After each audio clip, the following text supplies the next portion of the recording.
तर एखादा अभंग आम्हाला ऐकवता का? मला एकनाथजी महाराजांच्या अभंग लई चांगल्या रीतीने येते.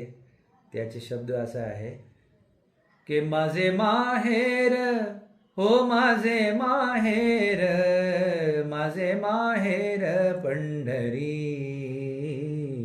आहे भिवरेच्या तीरी, बाप आणि आई,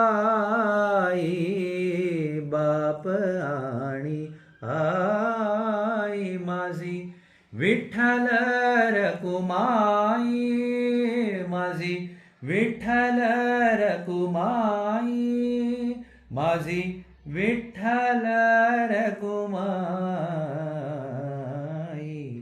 हे माझे माहेर, हो माझे माहेर, माझे माहेर पंढरी, आहे भिवरेच्या तीरी, माझी बहीण चंद्रभागा, करीतसे पाप भंगा, करीतसे पाप